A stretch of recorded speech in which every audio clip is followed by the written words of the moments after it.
Welcome to the Techmeme Ride Home for Thursday, September 29th, 2022. I'm Brian McCullough. Today, Meta takes down an app that tried to strip out the cruft from Instagram, but also the ads. Bunch of new Maps features from Google, all the headlines from yesterday's Amazon event, including a Kindle you can write on, and text-to-image generators are cool, but you know what's really cool? Text-to-video generators. Here's what you missed today in the world of tech.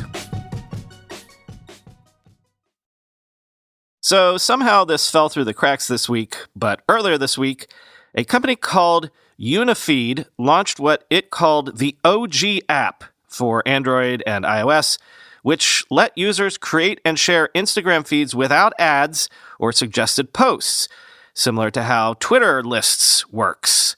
Quoting TechCrunch, users can log into their Instagram account and it shows the home feed right away, but the app removes ads and suggested posts from their home feeds as well. Plus, it lets users create alternative feeds and share them with friends. Think of it as Twitter lists, but for Instagram. For example, you can create different feeds for food, cocktails, tennis, movie celebrities, and photographers without following all those accounts. Users can choose a default feed on launch. This way, users can give priority to another list over their own home feed. This is useful when a user's interest-related feed would have more engaging content than the default feed, end quote. But then yesterday, Unifeed said Apple had removed the OG app from the App Store. The app had apparently achieved the rank of number 50 in all of the App Store. And this morning, Meta confirmed taking what it called enforcement actions against the OG app for, well, probably for obvious reasons. How dare anyone make Instagram better? But also, of course, you can't cut Meta out of its own business, right? Quoting Engadget, "This app violates our policies and we're taking all appropriate enforcement actions," a Meta spokesperson said in a statement. The spokesperson declined to elaborate on what those actions were or if it had been in contact with Apple, but pointed to a blog post outlining Meta's policies barring clone sites. A clone site is a third-party site that duplicates in whole or in part the content of an existing site, Meta explains. On Twitter, the developers of the OG app said their entire team had been permanently banned from Facebook and Instagram as a result of their ties to the service.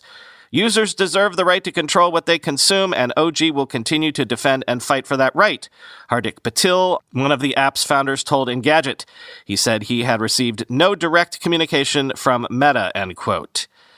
Yeah, I don't think that argument's going to fly legally at all. Meta's policy has long banned third-party clients, or at least clone clients, and they've sued many developers who have cloned their services, though it's worth noting that I believe at this moment the app is still available on Android.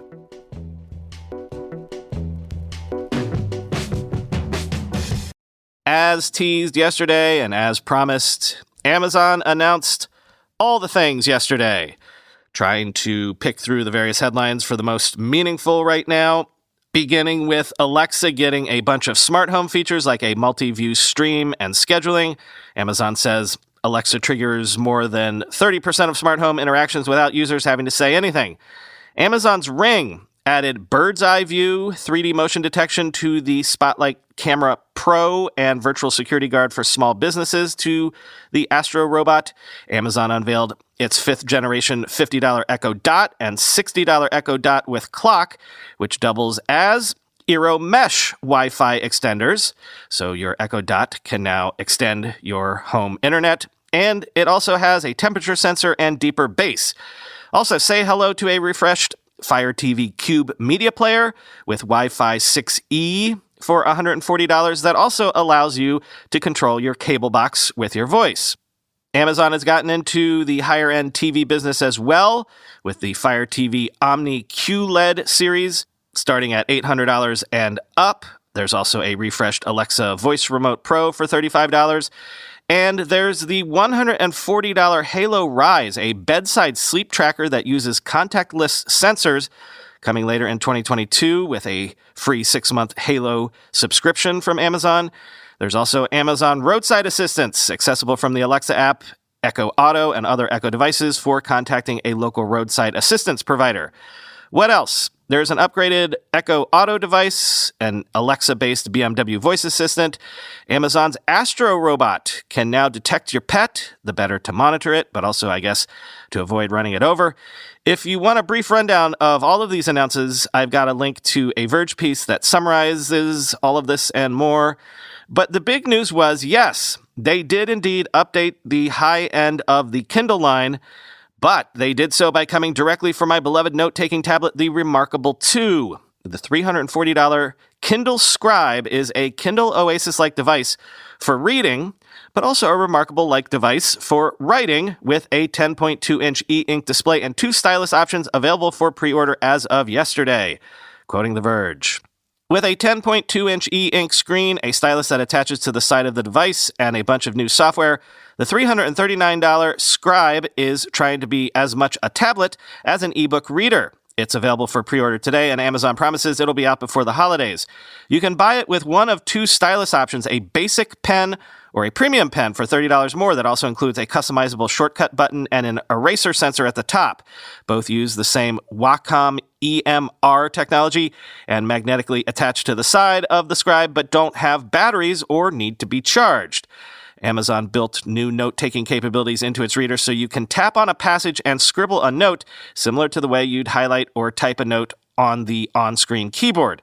Those handwritten notes are stored in your Kindle collection along with everything else. One of the biggest knocks against ebook readers has been that they don't support marginalia, the quick reactions and scribbles that so many bookish types like to leave on their pages. The Scribe brings a lot of that back. A bigger screen should also make images and charts easier to work with. A color e-ink screen would be even better, but that's apparently for a future Kindle. The device also supports PDF markup and can display saved web pages and other file formats. Amazon even partnered with Microsoft to put a button into Word that'll let you export a document right to your Kindle. The whole idea is, over time, we want to make sure that it's in your natural workflow, Amazon said. Amazon's document sending features haven't been particularly useful in the past, but the company says the team is working on making it easier to get all your stuff on and off the Scribe. Right now, you won't be able to see your notes in the Kindle app on other devices, but Amazon says that's coming soon. The Scribe borrows its asymmetric design from the Kindle Oasis with that chunky bezel on one side meant as a handhold. One hand on the device and one hand on your pen seems to be how Amazon imagines most people using the Scribe. It's 5.8 millimeters thick and weighs 430 grams, which makes it a little thinner and a little lighter than the most recent iPad Air. About the battery life, it sounds like your experience will depend on how much you write. Amazon says the Scribe will last 12 weeks based on a half hour of reading a day, but just 3 weeks based on a half hour of writing every day. The difference is most likely due to the Scribe's screen having to refresh far more often to show your scribbles, and it means heavy writers might not get the weeks of battery Amazon advertises. My colleague Alex Kranz says she gets 1 to 2 weeks out of her Books Note Air, so that might be a good barometer here too. The formula works, at least for some users. The Remarkable 2 is a solid e-ink tablet with plenty of devoted users, and more powerful Android-powered devices from companies like Books are becoming popular as well. Even Kobo beat Amazon to the e-ink writing and reading tablet game with the Sage and Ellipsa, end quote. Yes. Given my love for the Remarkable 2, I couldn't resist pre-ordering this one, because if there's one thing I don't love about the Remarkable is its software integrations. I've put books on my Remarkable, but having access to my Kindle library as well is something that I just couldn't pass up.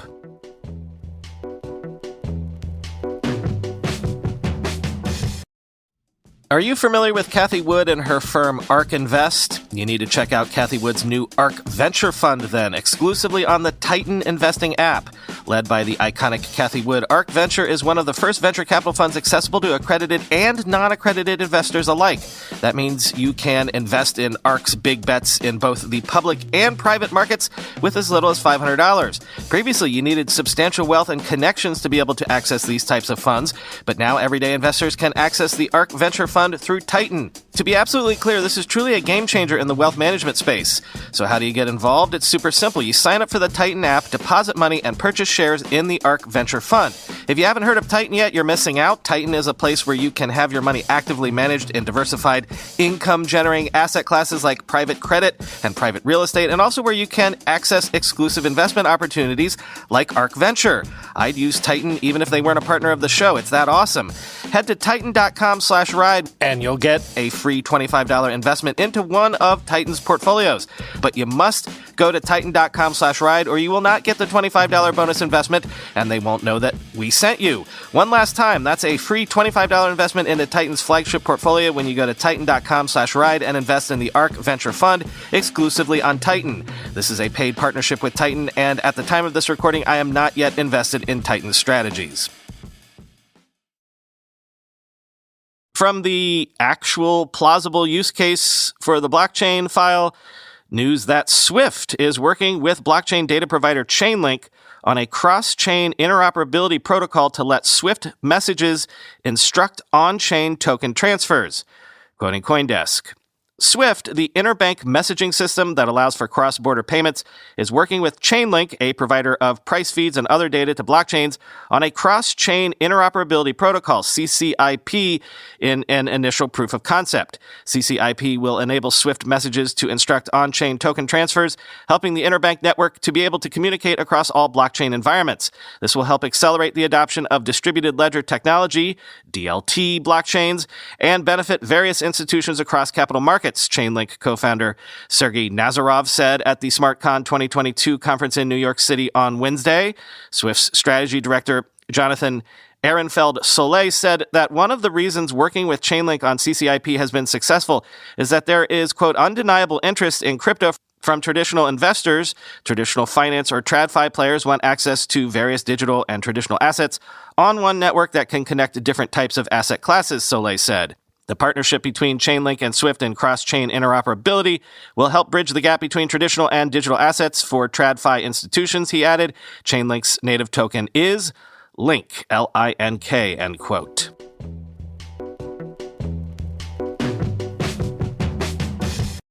Google has announced new Maps features, including the ability to visually soar over some areas, 250 more landmark views, enriched neighborhood info, and AR search. Quoting TechCrunch, the upcoming Immersive View feature, which Google first announced at I/O in May, is designed to help you plan ahead and get a deeper understanding of a city before you visit it. Immersive View leverages a combination of computer vision and AI technology to fuse together Street View with aerial imagery with what the weather, traffic, and crowds will be like on a given day and time. The feature allows users to explore by visually soaring over an area to see what it may look like. Using predictive modeling, Immersive View automatically learns historical trends to determine what an area will be like tomorrow, next week, or even next month. For example, say you're planning to visit Oracle Park in San Francisco and want to check it out before you go. You can use Immersive View to see where the parking lots and entrances are, and also see what the weather will be like so you can dress accordingly. You can also use the feature to glide down to street level to see how busy nearby restaurants will be on that given day. Immersive View is launching in Los Angeles, New York, San Francisco, and Tokyo in the coming months on Android and iOS. Google says it will add more cities in the future. Google also announced that it's launching over 250 photorealistic aerial views of global landmarks today, which it says marks a step toward its goal to offer a more immersive map. Today's expansion comes as Google added 100 aerial views of global landmarks to maps in June. As for Neighborhood Vibe, the new feature is designed to give users the ability to instantly see the vibe of any neighborhood through photos and information from the Google Maps community. Neighborhood Vibe instantly shows you trendy places to highlight what's interesting about a specific neighborhood. The new feature is launching globally in the coming months on Android and iOS. You can use the feature to see if a neighborhood has an artsy vibe or has an exciting food scene, so you can decide how you want to spend your time there. Google says that the feature aims to help users decide what's worth exploring by surfacing local gems right on the map. Google also announced that it's bringing search functionality to Live View, the feature that overlays arrows and directions right on top of your view of the world. The new Search with Live View feature lets you use your camera to find essential places like shops, ATMs, and restaurants when you're on the go. Say you're in a place that you're unfamiliar with and you want to find the nearest ATM, you can lift up your camera and search to instantly see the ATMs in the area, end quote.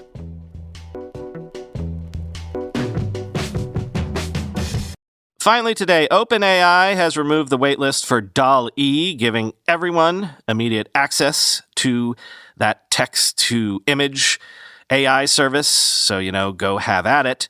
But Meta said this morning, hold my beer, quoting The Verge.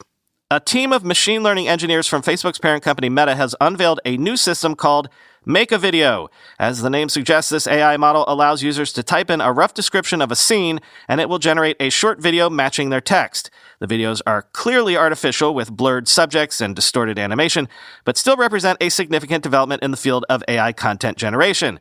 In a Facebook post, Meta CEO Mark Zuckerberg described the work as amazing progress, adding, "It's much harder to generate video than photos because beyond correctly generating each pixel, the system also has to predict how they'll change over time," end quote. The clips are no longer than 5 seconds and contain no audio, but span a huge range of prompts. The best way to judge the model's performance is to watch its output. Each of the videos below was generated by Make a Video and captioned with the prompt used to generate the video. However, it's also worth noting that each video was provided to The Verge by Meta, which is not currently allowing anyone access to the model. That means the clips could have been cherry-picked to show the system in its best light. Again, while it's clear these videos are computer-generated, the output of such AI models will improve rapidly in the near future. As a comparison, in just the space of a few years, AI image generators have gone from creating borderline incomprehensible pictures to photorealistic content. And though progress in video could be slower given the near limitless complexity of the subject matter, the prize of seamless video generation will motivate many institutions and companies to pour great resources into the project. In Meta's blog post announcing Make a Video, the company notes that video generation tools could be valuable for creators and artists. But as with text-to-image models, there are worrying prospects too. The output of these tools could be used for misinformation, propaganda, and more likely, based on what we've seen with AI image systems and deepfakes, generating non-consensual pornography that can be used to harass and intimidate women. Meta says it wants to be, quote, thoughtful about how we build new generative AI systems like this, and is only currently publishing a paper on the Make a Video model. The company says it plans to release a demo of the system, but does not say when or how access to the model might be limited, end quote.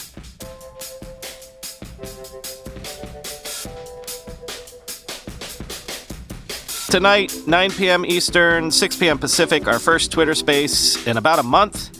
Chris and I are going to talk crypto winter, the NFT crash, Apple antitrust stuff, especially relating to a story that I didn't cover involving the App Store and NFTs. We'll probably also get to that new Kindle and whatever other stories Chris and I missed talking about during our hiatus. Quick Wikipedia rabbit hole that I went down last night. You know how the family that controls the rights to the James Bond films is called the Broccolis?